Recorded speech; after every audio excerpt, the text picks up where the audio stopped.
भाई ऑफिस जाता हूँ कि आज बहुत सारा काम करूँगा, आज ही प्रमोशन ले लूँगा सारा, पर शाम को निकलते निकलते रिजाइन डालने का मन हो जाता है। भाई मैं 11th क्लास में आ गया और मैंने मैथ से सब्जेक्ट लिया है। भाई क्या फायदा तेरा मैथ से लेने का जब तेरे पास गिनने के लिए पैसे ही नहीं है।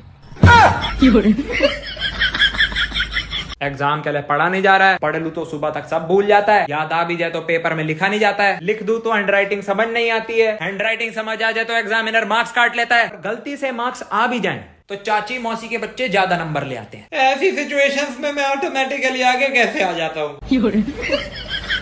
तेरे मैथ में कितने नंबर आए हैं? 15 नंबर है भाई मेरे। मुझे एक बात बता, आता हम दोनों को नहीं था। हाँ तो दोनों हिंदी का पढ़ के आए थे, मैथ का पेपर निकला था। हाँ तो टॉपर की टांग हम दोनों ने बारी बारी दबाई थी। हाँ तो टॉपर से मैंने टेपा, तूने मेरे से टेपा। हाँ तो बीच में कोई स्टेप तो नहीं रह गया ना ऐसा? नहीं तो तेरे 15 नंबर और मेरे 8 नंबर किस लिए आए भाई? भाई राइटिंग के ज्यादा नंबर तेरा बाप दे रहा राइटिंग के नंबर मैथ में। सबसे बात करने का तरीका अलग अलग होता है। ईश्वर से बात करिए तो नजर झुका करके बात करिए, माँ से बात करिए तो प्यार से बात करिए, पिता से बात करिए तो आदर से बात करिए, बच्चों से बात करिए तो लाड दुलार से बात करिए, लेकिन पत्नी से बात करने की तरीके की खोज अभी भी चल रही है। जब तक पूरा रिसर्च नहीं हो जाता तब तक हाँ में हाँ और ना में ना मिलाते रहे। और भाई कब तक ऐसे सिंगल रहेगा? तू कोई गर्लफ्रेंड क्यों नहीं बना लेता? भाई गर्लफ्रेंड तो मैं बना लूं, पर कुकर में बनाऊं या कढ़ाई में? भाई यार दिल्ली के मानसून में भीग तो रहा हूँ, पर बारिश में नहीं यार, पसीनों में भीग रहा हूँ।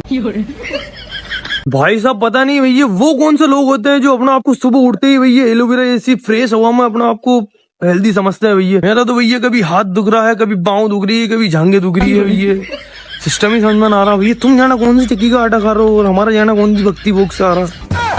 कुछ ना कुछ तो आटा में काला है या फिर दाल में व्हाइट है, कुछ ना कुछ तो है भैया, समझ में आ रहा है सिस्टम। भाई यार ये भी तो हो सकता है, ऊपर 2 किडनी दी है तो तुम एक बेच के बिजनेस स्टार्ट कर सकते हो। तुम गरीब नहीं हो भाई, तुम बेवकूफ हो यार। ऑप्शंस बहुत हैं, ये सब माइंडसेट का खेल है सारा यार। मुझे पता है तुम मेरे बारे में बुरा सोचती हो। बुरा? तुम्हारे बारे में सोचता कौन है? भाई फाइनली आज मेरी गर्लफ्रेंड बन गई। अच्छा भाई, अब एक काम कर, तेरी गर्लफ्रेंड से 10-15 हजार रुपए उधार ले ले। भाई लेकिन उससे क्या होगा? अरे भाई तेरी गर्लफ्रेंड तेरे से ब्रेकअप करने से पहले 10 बार सोचेगी। आजकल 10-12 साल के बच्चे एक दूसरे के साथ जीने मरने की कस्में खा रहे हैं। मैं तो साला इस उम्र तक मिट्टी खाता था। जिंदगी जीनी है तो मेरे जैसी जियो साहब, मुझे खुद ही नहीं पता मैं क्यों जी रहा हूँ। पहले जब लोग सोते थे तो शरीर को आराम मिलता था, अब जब लोग सोते हैं तो मोबाइल को आराम मिलता है। आप शराब की बोतल पर कितना भी बड़ा खतरा लिख दो फिर भी लोग पिएंगे, क्योंकि भारत में लोग खतरों के खिलाड़ी हैं। मौसम विभाग अगले कई दिनों तक आंधी और तूफान की चेतावनी दे रहा है। अगर छत पर कोई काम हो तो बीबी को भेजें, क्योंकि तूफान का मुकाबला तूफान ही कर सकता है। अगर आपको कोई कुछ कह देता है तो दुखी मत हुआ करो, बिल्कुल भी दुखी मत हुआ करो। भगवान ने इतनी बड़ी जुबान दी है, सुना दिया करो तुम भी। बात तो सही है। भाई शुक्रिया यार, मेरे दादाजी बच गए। अगर तू सही वक्त पर मुझे 1 लाख रुपए नहीं देता तो आज मेरे दादाजी जिंदा नहीं बचते और उनका ऑपरेशन सक्सेसफुल हो गया। दोस्त हो तो तेरे जैसा भाई। अरे चलता है यार इतना कुछ। और वो 1 लाख रुपए तूने एडजस्ट कैसे किए? गाड़ी बेच दी ना मैंने। तूने मेरे लिए अपनी गाड़ी बेच दी भाई? अरे यार मेरी नहीं, तेरी बेच दी। मेरी गाड़ी बेच दी तूने साले। और 1 लाख रुपए चाहिए तो बोल।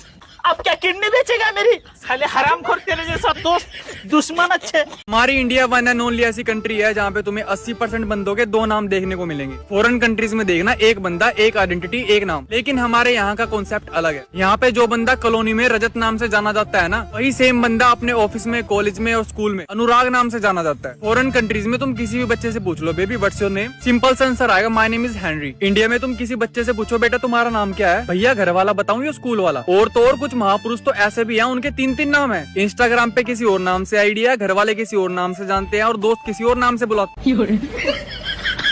चलो हमने दुनिया वालों के कहने पर मान लिया कि दीवारों के कान होते हैं, पर मुंह तो नहीं होता ना। बताएगी कैसे? ओए, तू मुझको बोलता था ना कि तू बहुत कंजूस है। ऐसे पूछ, इसको कल ही डोसा और आइसक्रीम खिला के लाया हूँ। पर भाई वो तो शादी थी। रात को सोने से पहले एक मच्छर मार दिया करो ताकि बाकी के मच्छर उसके जनाजे में चले जाएं और आप आराम से सो पाएं। एक बात तो माननी पड़ेगी, हम जो लड़के होते हैं ना, हमको एडवेंचर्स ज्यादा पसंद होते हैं एज कम्पेयर टू गर्ल्स। हमको भाई साहब हर काम में एडवेंचर चाहिए। हम चाहते हैं कि हर काम में कोई ना कोई गड़बड़ हो, तभी तो मजा आएगा। अब सपोज करो कि तुम अपने दोस्तों के साथ कार में ट्रिप पे जा रहे हो। अब यहाँ पे गर्ल्स की थिंकिंग क्या होगी कि बस सही सलामत पहुंच जाए, रास्ते में कोई दिक्कत ना हो, रास्ते में कोई परेशानी ना हो और हम सही सलामत अपनी ट्रिप पे पहुंच जाए। लेकिन सेम पॉइंट पे लड़कों की थिंकिंग क्या होगी कि कार का टायर फट जाए, मस्त 2-3 घंटे का आराम मिलेगा, तंबू लगा के एंजॉय करेंगे, मस्त टायर वगैरह बदलेंगे, या रास्ते में कोई भेड़िया मिल जाए, मस्त रील वील बना देंगे, 2-4 फोटो खींच लेंगे, एंजॉय करेंगे। ऐसी ऐसी थिंकिंग होती है हमारी। जब तक एडवेंचर ना हो मजा नहीं आता। और तो और मैं अपनी खुद की बताऊं ना, स्कूल टाइम में जब क्लास में टेस्ट होता था ना, तो मेरे ख्यालात कुछ ऐसे ऐसे होते थे कि स्कूल में बाढ़ आ जाए, आतंकी हमला कर दे या फिर भूकंप आ जाए, बस टेस्ट कैंसिल हो जाए।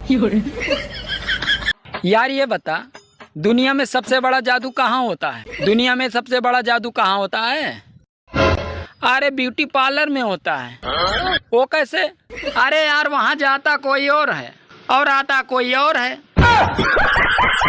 आजकल के बच्चे भाई साहब इतने तेज हो रहे हैं ना, तुम इनसे जो मर्जी पूछ लो, तुमको हर बात का जवाब मिल जाएगा। परसों की बात है, मेरे मामा जी का लड़का आया हुआ था, तो मुझसे ना रूम का गलती से फैन ऑन रह गया। मुझको बोलता, कहता भैया ये आपने क्या किया, रूम का फैन ऑन छोड़ दिया, क्या आपको पता नहीं इससे इलेक्ट्रिसिटी वेस्ट होती है? मैं कहा अच्छा, इलेक्ट्रिसिटी की स्पेलिंग सुनाइयो। कहता वो तो मैडम ने मुझे फर्स्ट क्लास में सिखाई थी, अब मैं सेकंड में हूँ और पुरानी चीजें मैं याद नहीं रखता, सेकंड का कुछ पूछो।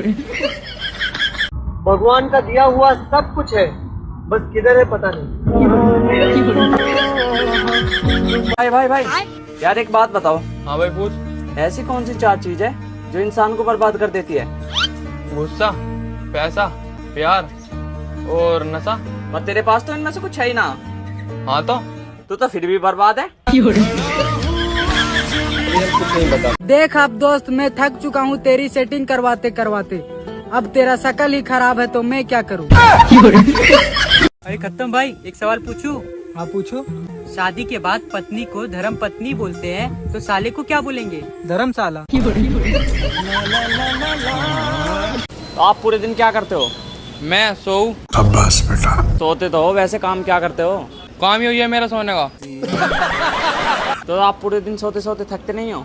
थकू तो बहुत मैं, पर थकान दूर करने के लिए दोबारा सोना पड़ता है। कहाँ से आते हैं भाई? बारिश का मौसम सबसे बेस्ट मौसम होता है भाई। सुबह उठो सो जाओ, दोपहर को खाना खाओ सो जाओ, शाम को नाश्ता करो सो जाओ, रात को सोने जाओ वापस सो जाओ। काम आप सब छोड़ दो भाई, सिर्फ सोते रहो। बारिश में एक ही काम होता है और वो है सोना। भाई मेरे दोस्त की हाइट छोटी है और वो किसी काम का नहीं है। भाई गलत हो तुम। अगर तुम्हारे पास छोटी हाइट वाला दोस्त है तो तुम भाई किस्मत वाले हो। तुम उसको अपना फोन संभालने दे सकते हो, क्योंकि हमारे हाथ से फोन गिरता है टूट जाता है, लेकिन उसके हाथ से गिरा वो तो डाउन टू अर्थ है ना। तुम कितने भी होशियार रहो, अगर बीवी ने कहा ना चुप बैठो, तुम्हें कुछ समझ नहीं आता, तो चुप ही रहना पड़ता है। वो तक नहीं निकाल सकते जुबान से। भाई यार तू इंस्टाग्राम पे स्टोरी क्यों नहीं लगाता? लगाने के लिए कुछ है ही नहीं यार। ये तो लेटेस्ट न्यूज है। तू एक काम करेगा? बोल तो सही, तेरे लिए जान भी हाजिर है। तो जान ही दे दे भाई, ताकि मैं स्टोरी लगा सकूं। मत लगा स्टोरी, तो मैं लगाऊंगा। अब मैं भी चाय बेचूंगा, क्योंकि कोई चाय बेचकर प्रधानमंत्री बन रहा है तो कोई चाय बेचकर करोड़पति बन रहा है। कम से कम मैं भी चाय बेचूंगा तो लखपति तो बन ही जाऊंगा। क्या हुआ अनिल भाई? अरे यार ये नेट अटक अटक के क्यों चलता है? क्या पता यार, बेचारा लंगड़ा हो।